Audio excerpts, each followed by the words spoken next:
trouve qu'avec cet article, on a là le défaut originel de ce budget. C'est-à-dire qu'au lieu d'aller imposer ou taxer davantage tous ceux qui ont bénéficié des largesses des gouvernements successifs depuis 2017, on s'attaque en réalité à la plupart des contribuables français et des citoyens avec des coupes budgétaires injustes, plus d'impôts, etc. Bien. Et évidemment, sur les retraités, c'est encore plus évident. C'est-à-dire que pendant que certains ici défendent mordicus le fait qu'il ne faudrait pas imposer davantage les milliardaires et que ceux-ci auraient même raison de s'exiler si jamais on voulait le faire, on essaie de nous faire croire que les vrais privilégiés de ce pays sont les retraités.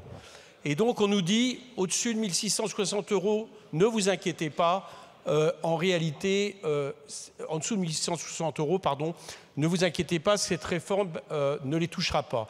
Mais je vous rappelle, chers collègues, que la moyenne des retraites en France est de 1 683 €.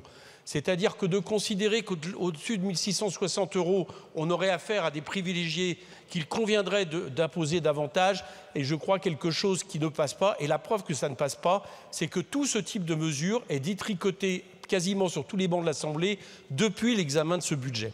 Je voudrais dire à quel point aussi tout ça est un non-sens économique. Parce que cette année, il y a eu 10 milliards de rentrées en moins de TVA. 10 milliards de rentrées en moins de TVA qu'on ne peut pas ne pas mettre en parallèle avec le fait que la consommation des ménages baisse. Et s'attaquer au pouvoir d'achat des retraités ne peut faire que renforcer cette problématique, notamment dans plein de territoires français où, quelque part, l'économie, le commerce est justement sous-tendu par l'existence de ces retraités. Donc pour toutes ces raisons, je pense que cet article sera battu, supprimé immédiatement ou battu comme il l'a été en commission, et que le gouvernement devrait enfin réfléchir à nous présenter un budget qui arrête quelque part de pénaliser l'ensemble des Français. Merci.